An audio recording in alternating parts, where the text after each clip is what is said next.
adopté nañ ko ci assemblée nationale xam naa seetaan nga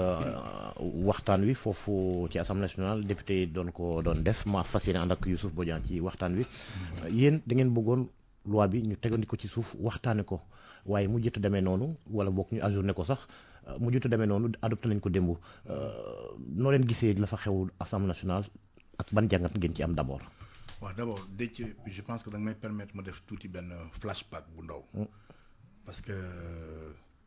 il faut d'abord ñu replacer les choses ci contexte am. contexte bi mooy lan mooy que ne de 2021 à 2024 il s'est passé beaucoup de choses au Sénégal. On a vu énormément de scènes yoo xamante ne nii amuñu woon habitude di ko gis ci suñu réew. Sénégal dafa nekk réew woo xam ne dañuy baaxoo di wax ne réewu jàmm la waaye bu ñu fàtte ne à chaque fois qu'il y a des élections il y a eu des violences dans ce pays-là. moo xam 68 moo xam 72 moo xam 64 moo xam 88 moo xam 93 à chaque fois que ce soit préélectoral ou post-électoral il y a eu toujours des violences malheureusement ça n'a jamais été. mel ni démocratie de violence la ñu am ñun. ci oui élection à chaque fois il faut c'est le lieu de le rappeler mais jamais justice n'a été faite sur ce qui s'est passé tout le temps. On ne retourne jamais en arrière pour rendre justice ci réew mi. bi ci mujj di 2011 amoon na ay mort amoon na ay affaires amoon na ay casse Macky Sall quand il est arrivé au pouvoir jëm na ci tuuti mais defu ci li mu waroon def parce que Abdoulaye Wade n'avait pas essayé de mettre une loi d'amnistie au préalable avant muy dem donc on se rappelle des jeunes de Colobane yi ñu jiñoon la mort de Fodé Ndiaye on se rappelle de l'AS et 24 heures chrono qui ont été brûlés ñu jàppoon ay nervi yi Farba Senghor moo leen yónni woon jàppoon nañ leen. On se rappelle de plein de choses yu demee noonu. ay casse Mamadou Diop. ça la mort de Mamadou Diop ñu ne y a 7 policiers yu ñu ci simmi mais amuñ ci plus d'informations donc c'est toujours resté en quelque sorte impuni et c'est l'impression qu'on a toujours eu. léegi nag ñu ñëw ba 2024 mu am li fi xewoon depuis 2021 Macky Sall créé une loi boo xamante ne c'est pour protéger ses arrières te ñun loolu la ñu gëm loolu la ñu gëmoon à l'époque loolu la ñu continuer di gëm c'était une loi boo xamante ne elle n'avait pas sa raison d'être et boo xoolee bi ko Macky Sall yi yëkkatee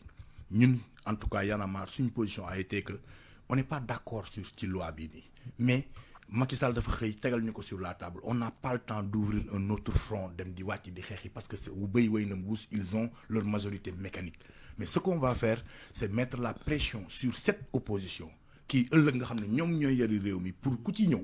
nga mun a abroger cette loi c'était ça notre posture et il y a la conférence de presse qu'il bu koy wax et d'ailleurs Aliou Sané à l'époque qui était en prison avait même refusé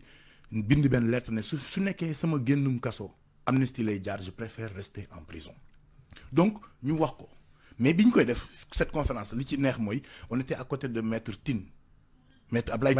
Tine c'est lui l'avocat ak moom ak Senghane Senghor Bourado ñoom ñaar ñoo seq Aliou Sané pour apporter les termes juridiques qu'il fallait pour apporter l'éclairage juridique qu'il fallait à l'époque donc au sein du F24 c'était comme un consensus tous les partis affiliés étaient d'accord que bu ñu ñëwee dañuy dindi cette loi-là chemin faisant loi bi jàll comme une majorité mécanique c'est passé après ñu génne ñoom Diomaye ak ñoom Ousmane ñu battre campagne et lors de leur campagne ils ont clairement dit et répété que bu ñu ñëwee loi bi bokk na ci li ñuy njëkk a dindi Sénégal yëpp dégg nañ ko maintenant bi ñu ñëwee ba nekk président aussi le président Diomaye jour 31 décembre il a clairement signifié ci discours am que cette loi-là il faut que ñu xool bu ñu koy dindee parce que il y a beaucoup d'impunité yu am ci li xewoon te mënuñ cee bàyyi mu furaas ndax bu ñu dem bay xool les tirailleurs war nañu xool d'abord li nga xamante ne moom moo gën a récent muy li xewoon fii nii donc c'était unanime mais à notre grande surprise on se réveille on nous propose benn loi interprétative boo xamante ne ni jàpp nañ ne mais c'était une façon de takkal benn œillière suñu justice ne ko xoolal benn côté kese mais société civile en personne avertie ñu jóg ne non loolu mënul nekk on veut que justice soit faite mais autant on veut savoir ñan ñoo fayoon leen nervis yi ñu gisoon ñu dugg ci ay pick-up di dugg biir siège APR yore ay jaasi yore ay fetal numéro 9 ñu gis ay policiers di torturer ay sénégalais di leen rey ñu gis ay nit di tirer ñu gis ay yeneen nit di yore ay fetal mais aussi on a vu l'université ñu taal ko on a vu ay kër yu ñu taal on a vu benn nit bu yore fetal taxaw buntu Auchan di tirer ay fetal ak yooyu autant il y a ça et d'ailleurs à l'époque on avait dit quand le régime de Macky Sall nous disait que bu ngeen génnee ci plateau yi vous défendez que ça c'est des manifestations alors que on a vu des gens avec des armes ñuy tirer comme ku nekkoon Auchan ak yooyu on avait dit à l'époque que attention ñooñu yore ay armes di dugg ci manifestations yi ce ne sont pas des manifestants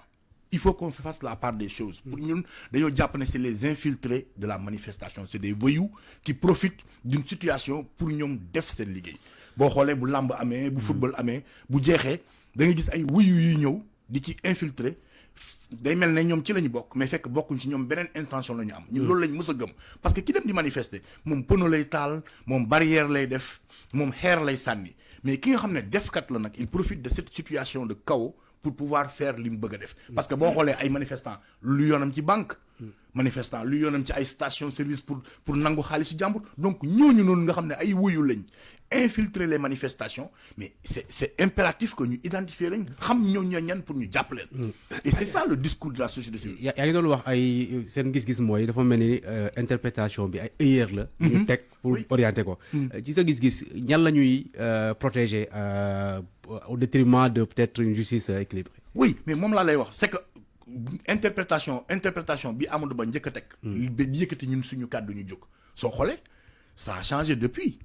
ñetti yoon changé nañ def nañ ci ay amendement ñetti yoon. ça veut dire que c'était important que la société civile se lève wax ne non lii nañ ko changé mais li ngay gis mooy dafa mel ne dañu justice bi dafay nekk justice à deux vitesses dañuy làq doom dóor doom. ñan la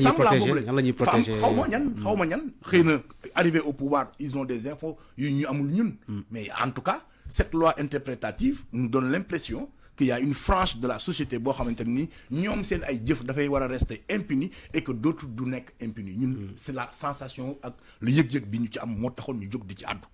donc bi ñu jógee di ci àddu naturellement on a dit ok kaay leen ñu toog ñu yaatal ñu waxtaan parce que da ngeen ne pour l'intérêt du Sénégal moo tax ñu koy teg amnistie bi divisé woon na Sénégal à l'époque waa Macky yi ñoom ne dañ koy voter ñeneen ñëpp ne d'accord uñ ko aujourd'hui ñëpp d'accord nañ ne justice doit être rendue ñëpp d'accord nañ ne on doit dédommager ñi yàqule ñëpp d'accord nañ ne on doit réparer ñi nga xam ne dañu am ay gaañu-gaañu tout le monde est unanime sur cette question fan la ñu d'accordul mooy ci anam bañ koy defee bu fekkee ne ñun d'accord nañ ci li ñu bokk ak ci li ñu bëgg mais ci anam bi la ñu d'accordul qu'est-ce qui nous empêche ñu toog waxtaan juboo ci anam bi nous c'est tout ce qu'on a demandé et ça n'a pas été fait et pour ñun loolu moo waroon nekk un signe de rupture. mais fi mu toll nii béy wéy na mbuus. non béy wéyul mbuus parce que lu tax béy wéyul mbuus peut-être que l'opposition va se comment dirais-je ils vont faire des choses ils vont faire des recours j'espère que l'opposition ne va pas laisser affaire bi mu dem ils vont l'attaquer fi ñu ko war a attaquer. mais en tout cas ñun suñu rôle joué nañ ko assumer nañ ko pleinement on a averti. On a demandé à ce que ñu changer cette loi interprétative qui n'en est pas une. On a dit que du yoon wax nañ ci liñ ci waroon wax def nañ ci liñ ci waroon def maintenant le jeu politique moo fi nekk et le jeu politique ce sont les acteurs politiques de mener ce combat. mais yéen nag ñi nga xam ne ñoo féetewoo ci nguur gi sax surtout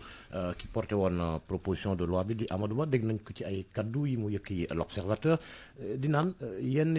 ñi nekkee ci société civile ils doivent savoir raison garder nekk ci wetuk ñi nga xamante ne ñoom ñooy victimes yi au lieu ñuy allié wu ay commanditaires ñu def assassinat ak lu ni mel. oui ça m'a beaucoup surpris venant de lui. Ça m'a surpris venant de lui parce que nous connaissons. dafa mel ni yéen tëddeewu leen jaaxaanaay quoi. non nous connaissons moom mënoon na bañ a wax loolu peut-être loolu man dama koy dégg ci ay manipulateurs des gens qui ont des tu vois ñuy toog ci ban jaaxle wala ñuy nekk ci internet bi di raconter lu leen neex et ça c'est normal di raconter leur vie mais pas quand même une voix autorisée comme Amadou Ba non il peut pas se permettre de dire ça ñun au contraire on demande que justice soit faite à 100%. ñoom ñoo bëggul que justice soit faite à 100%. donc que de dire cette désinformation cette manipulation vouloir faire comprendre à l'opinion que ñun bëgguñu justice mais ça c'est vraiment de mauvaise foi quoi loolu man mënuma ko comprendre naka la nit mu ne taxaw di ko wax c'est impossible c'est impensable maintenant man sama problème dafa nekk ailleurs xam nga au-delà de l'aspect de la loi machin ñun sur le principe la parole donnée d'un homme politique au Sénégal quand est-ce que lay am valeur quand est-ce que la ñuy homme politique di promettre quelque chose en campagne électorale mu ñëw jëmmal ko soo ko waxee ñu ne la non ils n'ont jamais Diomaye ni Sonko n'ont jamais utilisé le mot abrogé ils ont utilisé retiré machin waaye léegi man dama bëgg ñoom ñu indil ma fan la Diomaye wala Sonko wax interprété c'est ça la question qu'on m'amène ça nañ ma indil la vidéo où Sonko ou Diomaye a parlé d'interprétation xam nga amul donc foofu je peux même dire que Diomaye a fait ce que Macky avait fait Macky Sall campagne na fi 2019 ba campagne bi jeex amul fenn fu mu wax li mu xëy def mooy bi ñu ko falee mu dindi le poste de premier ministre néfaste track amul fenn fu mu ko wax ci campagne électorale Diomaye amul fenn ci campagne électorale fu mu wax su ma ñëwee je ferai une loi interprétative amul fenn fu mu ko wax donc bi mu ñëwee mu def ko c'est la même pratique. ok et entre la promesse ak réalité bi tamit am na benn fossé bu fa am ñoom camp bi nekk camp majoritaire bi li ñuy évoqué lu tax ñu bañ ñu abroger totalement mooy ils vont retourner à zéro c'est-à-dire Sonko Diomaye non ça ils ont bénéficié de ça c'est pas vrai. argument boobu yow noonu ça c'est pas vrai c'est pas un argument qui tient amul ci argument boobu amul parce que les juristes les plus chevronnés de ce pays ont théorisé et ont dit que la loi bu ñu ko abrogé woon il fallait juste que le législateur yokk ci une disposition qui permette à cette loi d'être rétroactive. C'est pas une question de... Il y a 3 exceptions. Je suis pas juriste, je vais pas m'emballer dans ça, mais je sais qu'il y a 3 exceptions. La loi, ben bi pour mu rétroactif, ben bi pour mu am champ d'application. Et lolo, c'est clair. Lolo waralon nak, ñu waron tok waxtané ko mu nek un consensus. Man, je n'ai awmu lu may wax Amadou Ba, c'est un parlementaire. Man, Diomaye moma laaj sama cadeau. Diomaye moo promettre nit ñi adduwul sur cette question et encore li gën a graaw nee na Amadou Ba de ses propres mots nee na Diomaye bi ma ko joxee nee na amul ci observation mais entre-temps la loi li Amadou Ba proposé a évolué il a fallu que les gens tapent sur la table pour que ça évolue et quand ça a évolué quelle est finalement la position de Diomaye sur cette question aujourd'hui peut-être c'est le 3 avril il va se prononcer mais on espère que dina wax ak Sénégalais yi parce que dina mënu ci ñàkk a wax quoi c'est une loi qui a divisé le pays et que on a l'impression que c'est une loi des vainqueurs et li gën a graaw mooy aujourd'hui c'est quoi regardez il faut qu'on fasse un peu de flashback quand la loi Inzan se faisait voter par Abdoulaye Wade il y avait Khoureychi Thiam ce député il avait refusé de le voter. Il avait dit je ne vote pas cette loi. Quand le quart bloquant est arrivé, il y avait Maître El Hadji Diouf et Moussa Sy qui avaient dit on ne vote pas cette loi. En 2011. En 2011. Mais hier, quel député de la majorité a dit je ne vote pas cette loi? Nañ ma ko wax. Amul. Ça me fait peur moi. Parce que pour moi, j'attendais une assemblée de rupture, une assemblée qui change de paradigme, de façon de faire. Mais vous faites que c'est toujours mécanique, tout passe comme dans du beurre, mais en fin de compte, amuñu rupture quoi à l'Assemblée nationale. Et c'est yéen waaye na ma daal da ngeen jàpp mbuuru politique mbuuru foofu ko fariñ ak seen way woowu. Oui, si beaucoup de pratiques. Et Dieu sait que ñun Y en a marre quand ce régime-là est arrivé, on s'est dit on va leur laisser le temps de travailler parce qu'ils viennent d'arriver. réew mi tolloon na ci benn catastrophe boo xamante ne ni defar ko du yomb joyanti ko du yomb nañ leen may temps ñu ne ñun sax 2027 la ñuy commencé wax mais sur des questions ponctuelles comme mbirum justice mbirum principe mbirum démocratie là on va s'arrêter pour wax mais pour parler d'autres choses parce que il faut que ñu reconnaître qu'ils vont faire des erreurs ils vont faire du taf yëngal parce que c'est compliqué réew mi moo tolloon ci jafe-jafe boobu noonu mais am na yoo xam ne on peut pas laisser passer comme yu demee nii yii mooy signe de rupture ça veut dire que ñun xaaruñu le régime de Diomaye en tout cas pour son premier mandat qu'il nous fasse un bilan matériel ce qu'on veut c'est un bilan immatériel et le bilan immatériel joyanti suñu justice ak suñu yiy demee nii daf ci am solo looloo tax on salue la posture du ministre de la justice mais franchement il a tapé sur la table pour montrer que il est le ministre de la justice de tous les Sénégalais parce que Diomaye quand même quand il est venu il a eu cette posture du président de la patrie, pas du parti. Et cette posture, nous pouvons saluer. Nous sommes mis teg ko fële. Mais lolu aussi, du rek un geste boy def, geste bi day ànd ak ay action yu koy jëmmal, diko deugal, diko nekkal. Et c'est ce qu'on attend. Aujourd'hui que la loi est passée, lan ngeen di espérer? Qu'est-ce que vous attendez du président effectivement pour jéem a joyanti d'ici sens bi ngeen bëgg yéen? Man day personnellement am naa ci espoir. Xëy na peut-être mën na ko bañ a promulguer.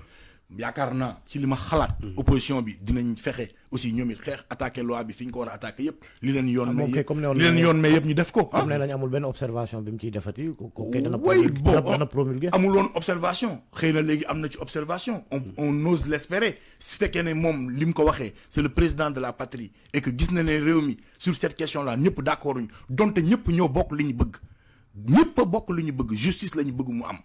ñun ñëpp justice lañ bëgg mu am xaw ma nag ndax ñi voté woon loi bi ñoom bëgg nañ justice ou pas mais en tout cas ñun ñi nga xamante ne suñu posture musul la changer. justice lañ bëgg mu am à 100%. que justice soit rendue les jeunes qui ont été tués tabassés torturés que justice soit rendue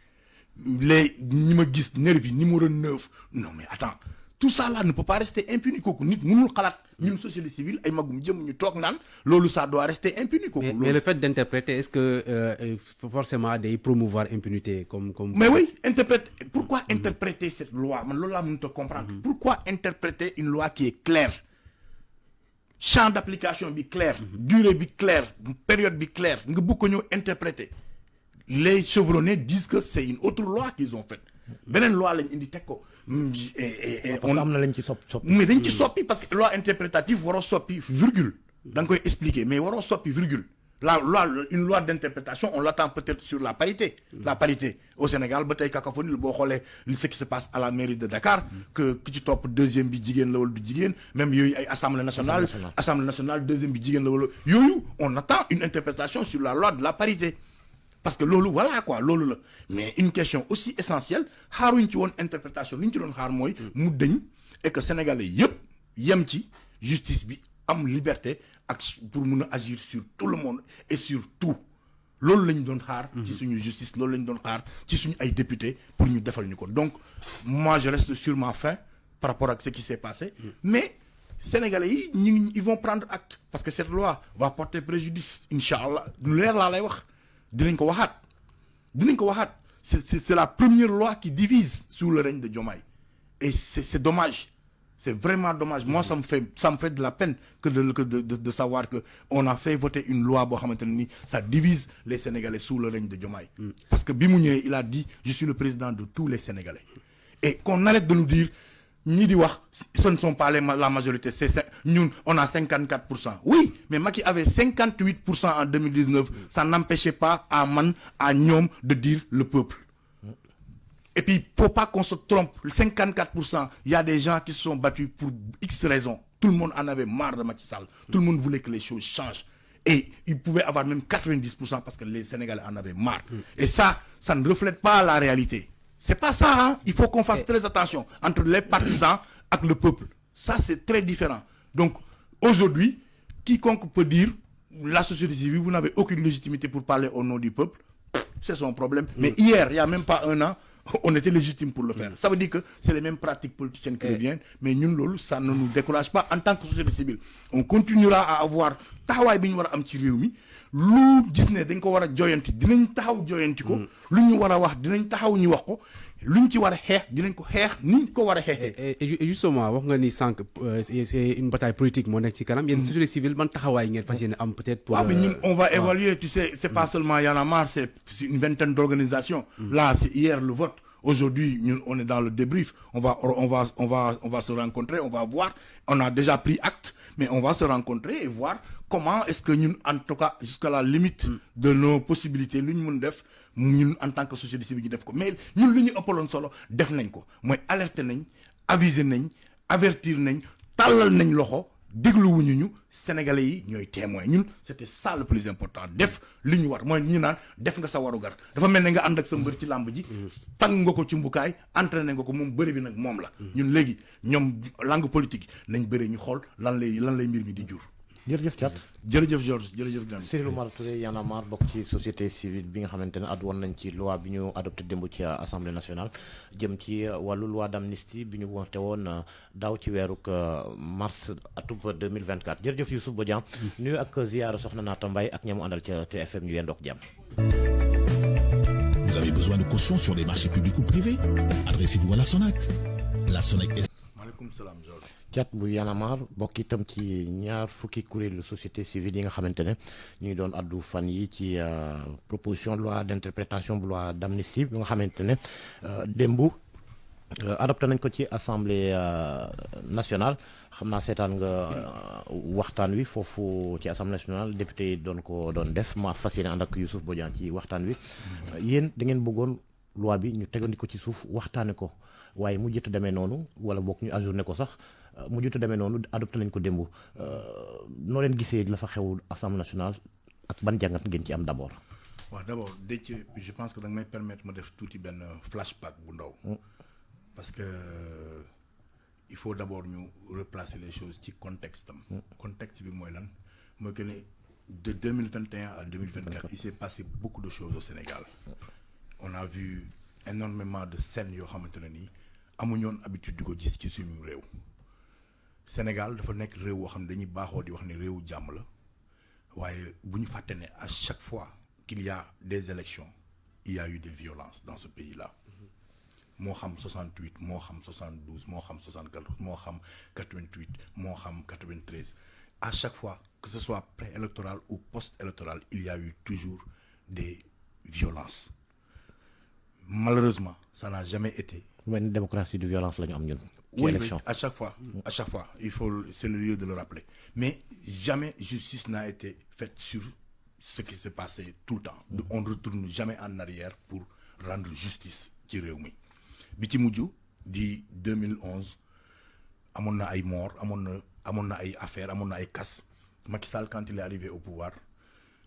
jëm na ci tuuti mais defu ci li mu waroon def parce que Abdoulaye Wade n'avait pas essayé de mettre une loi d'amnistie au préalable avant muy dem donc on se rappelle des jeunes de Colobane yi ñu jiñoon la mort de Fodé Ndiaye on se rappelle de l'AS et 24 heures chrono qui ont été brûlés ñu jàppoon ay nervi Farba Senghor moo leen yónni woon jàppoon nañ leen. On se rappelle de plein de choses yi demee noonu. ay cas Mamadou Diop. ça la mort de Mamadou Diop ñu ne y a 7 policiers yu ñu ci simmi mais amuñ ci plus d'informations donc c'est toujours resté en quelque sorte impuni et c'est l'impression qu'on a toujours eu. léegi nag ñu ñëw ba 2024 mu am lu fi xewoon depuis 2021 Macky Sall créé une loi boo xamante ne c'est pour protéger ses arrières te ñun loolu la ñu gëm loolu la ñu gëmoon à l'époque loolu la ñu continuer di gëm c'était une loi boo xamante ne elle n'avait pas sa raison d'être et boo xoolee bi ko Macky Sall yi yëkkatee ñun en tout cas Y'en a marre suñu position a été que on n'est pas d'accord sur ci loi bii nii mais Macky Sall dafa xëy tegal ñu ko sur la table on n'a pas le temps d'ouvrir un autre front dem di wàcc di xeex yi parce que c'est wu béy way na mbuus ils ont leur majorité mécanique mais ce qu'on va faire c'est mettre la pression sur cette opposition kii ëllëg nga xam ne ñoom ñooy yari réew mi pour ku ci ñëw nga mun a abroger cette loi c'était ça notre posture et il y a la conférence de presse qu'il bu koy wax et d'ailleurs Aliou Sané à l'époque qui était en prison avait même refusé bind benn lettre ne su nekkee sama génnum kaso amnistie lay jaar je préfère rester en prison donc ñu wax ko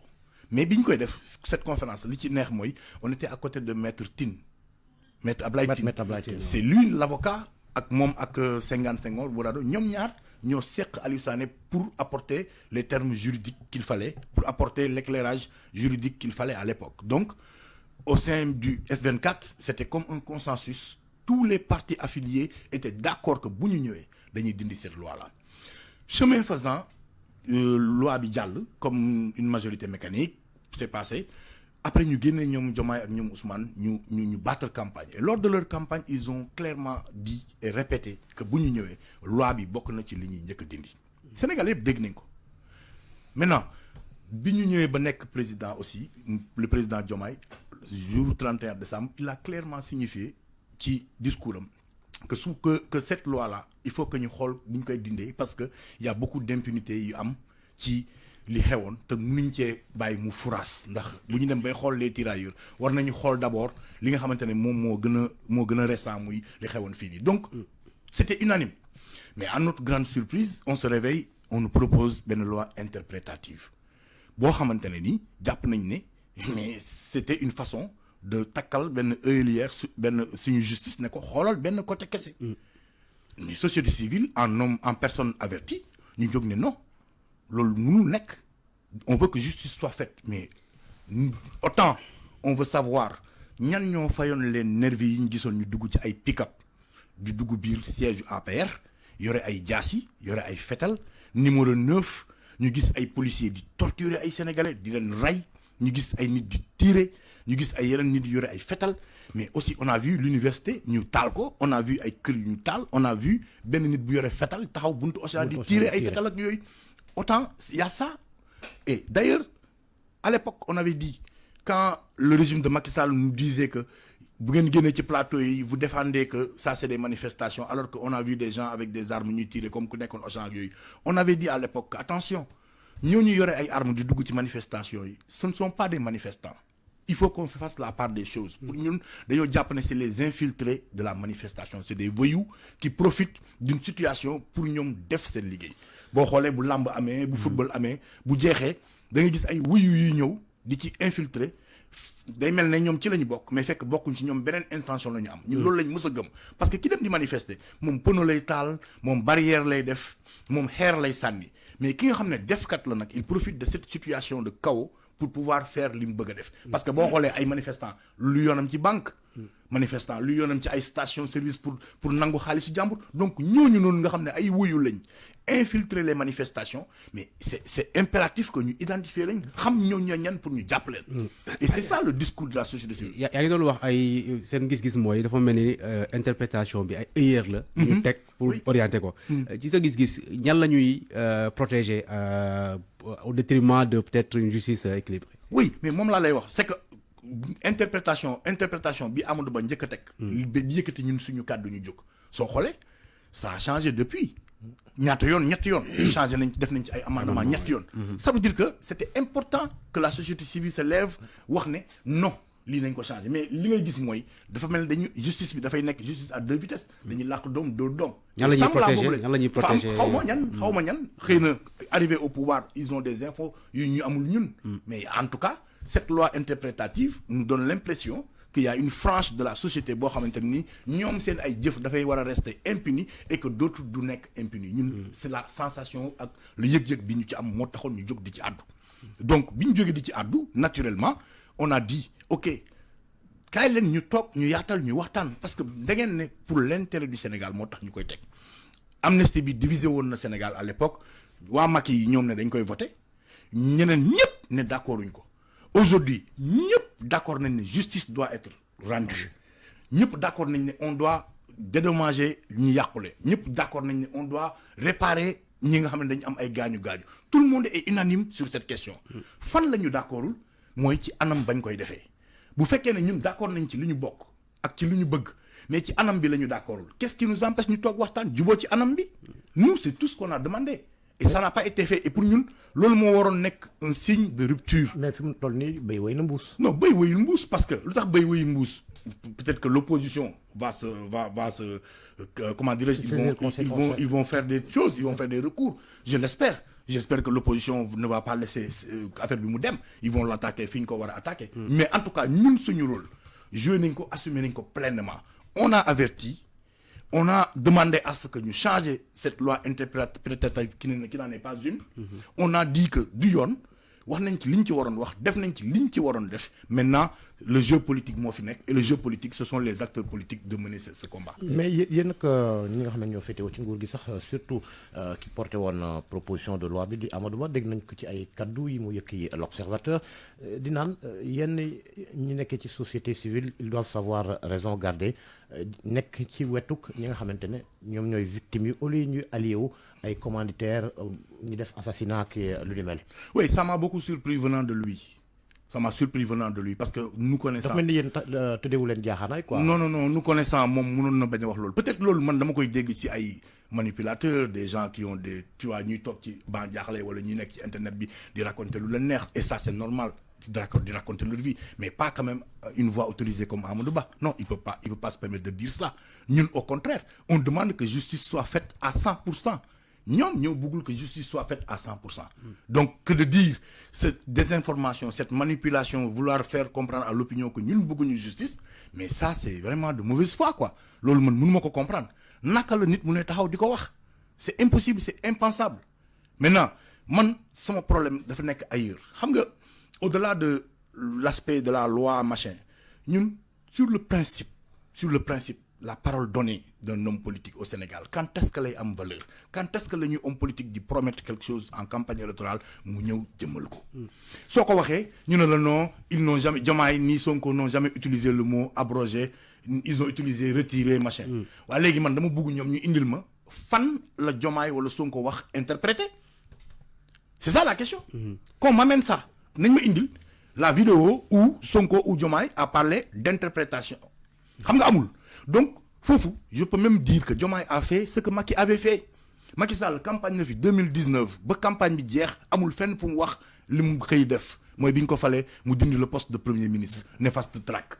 amul fenn fu mu ko wax ci campagne électorale Diomaye amul fenn ci campagne électorale fu mu wax su ma ñëwee je ferai une loi interprétative amul fenn fu mu ko wax donc bi mu ñëwee mu def ko c'est la même pratique. ok et entre la promesse ak réalité bi tamit am na benn fossé bu fa am ñoom camp bi nekk camp majoritaire bi li ñuy évoqué lu tax ñu bañ ñu abroger totalement mooy ils vont retourner à zéro c'est-à-dire Sonko Diomaye non ça ils ont bénéficié de ça c'est pas vrai. argument boobu yow noonu ça c'est pas vrai c'est pas un argument qui tient amul ci argument boobu amul parce que les juristes les plus chevronnés de ce pays ont théorisé et ont dit que la loi bu ñu ko abrogé woon il fallait juste que le législateur yokk ci une disposition qui permette à cette loi d'être rétroactive. C'est pas une question de... Il y a 3 exceptions. Je suis pas juriste, je vais pas m'emballer dans ça, mais je sais qu'il y a 3 exceptions. La loi benn bi pour mu rétroactif, benn bi pour mu am champ d'application. Et loolu, c'est clair. Loolu waraloon nag ñu waroon toog waxtaanee ko mu nekk un consensus. Man, je n'ai awma lu may wax Amadou Ba, c'est un parlementaire. Man, Diomaye moo ma laaj sama kàddu. Diomaye moo promettre nit ñi adduwul sur cette question. Et encore, li gën a graaw nee na Amadou Ba nee na Amadou Ba de ses propres mots nee na Diomaye bi ma ko joxee nee na amul ci observation mais entre-temps la loi li Amadou Ba proposé a évolué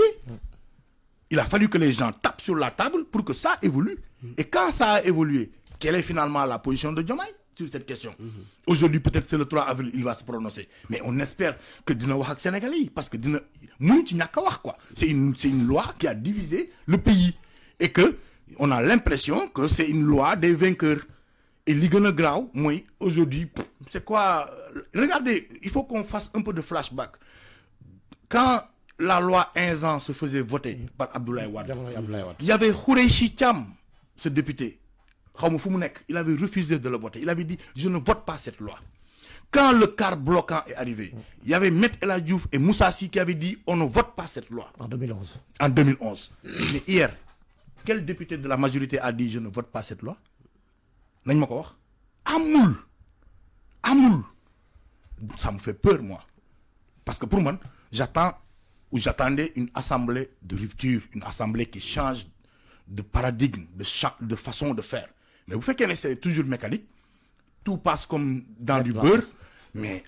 en fin de compte amuñu rupture quoi à l'Assemblée nationale et c'est yéen waa Y'en a marre daal da ngeen jàpp mbuuru politicien mbuuru foofu ko fariñ ak seen way woowu oui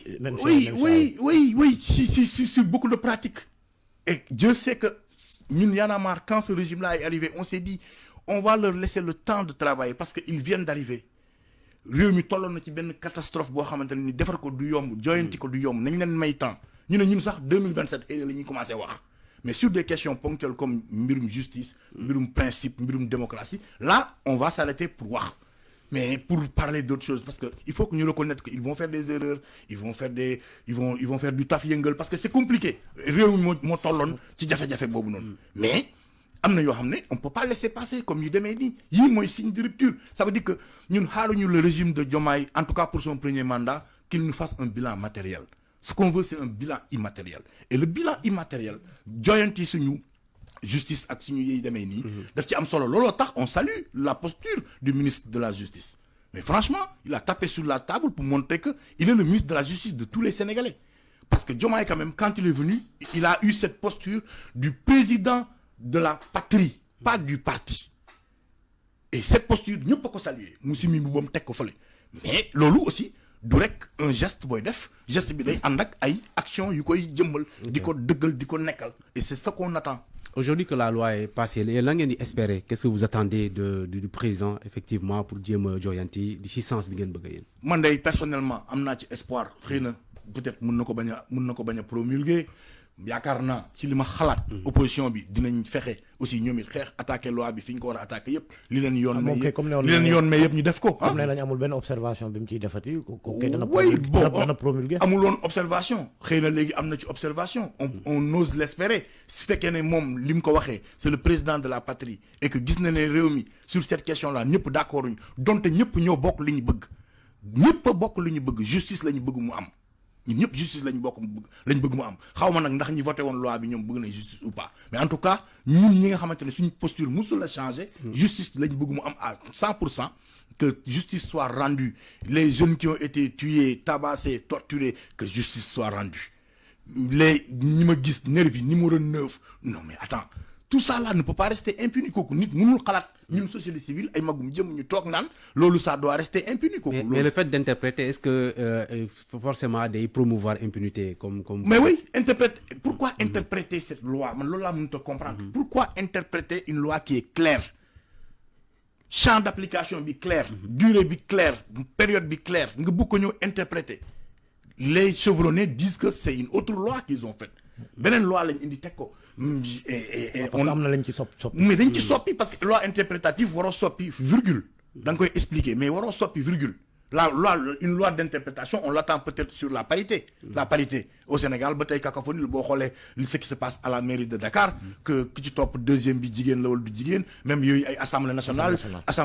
deuxième bi jigéen la wala yooyu on attend une interprétation sur la loi de la parité.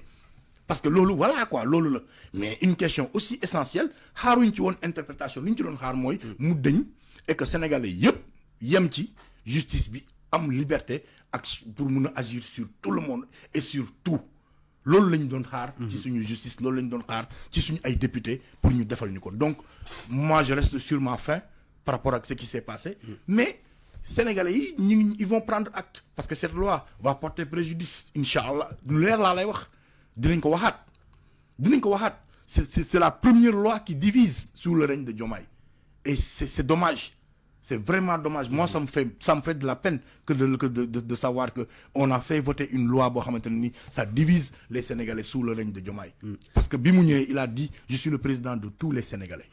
et qu'on arrête de nous dire ñii di wax ce ne sont pas la majorité c'est ñun on a 54%. Oui, mais Macky avait 58% en 2019. Ça n'empêchait pas à ñoom de dire le peuple.